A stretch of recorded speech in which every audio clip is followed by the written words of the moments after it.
Dat badde in de winkel onder Duurswormerwei. Vannacht werd een groot onderzoek opzet.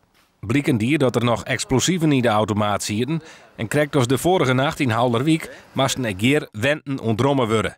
Nou, dat was bij mij een hele grote knal ongeveer om 3 uur. En ik weer in één klap dus ik wakker, klingen aan, snel naar de post, want ik dacht van ja, ik zoek geen weerlucht. Dus maar wat oors was en dacht ik ineens van hey ja, een plofkraak in Houderwijk. Zodat ik hier in Bakkerveen dus een plofkraak was. Nou, en toen kwam ik dus bij de post, bij de supermarkt. Rond 3 uur een plofkraak in een geldautomaat die in de gevel zit van de supermarkt. Daders zijn gevlucht. Er wordt gesproken over een donkere auto. Daar wordt nu nog naar gezocht in de wijde omgeving. Schade aan het pand. Hoe groot het is, dat weten we nu nog niet. Dat moeten we nog even uitzoeken.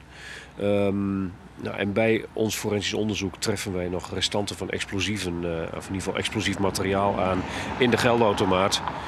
En ja, om die reden is de afzetting uitgebreid. Er zijn er nu uit voorzorg 10 woningen ontruimd ongeveer. En is er ook opgeschaald naar greep 1. Explosieve opsporingsdienst die is direct bij komen, want toch nog blikken dat er dus een tweede explosief inzeten had. Nou, en dat is dus mijn geluk geweest, dat het net ontploft is. Want je had erbij sjoend. Ik ga erbij zoen, ik ga mijn holle erin stutsen, dus ik ben blij dat mijn holle er nog op zit. De plofkreek in Bakkerveen liep het een soort op die van Houderwijk. In de nacht van snijn op mandje. De politie onderzoekt of er sprake is van dezelfde dierders. Ja, het is inderdaad heel dichtbij. Of er raakvlakken zijn, gaan we natuurlijk uitzoeken. Ik kan daar nu niets over zeggen eigenlijk. Maar opmerkelijk is het wel. Ik vind 2 achter elkaar vind ik wel veel, ja.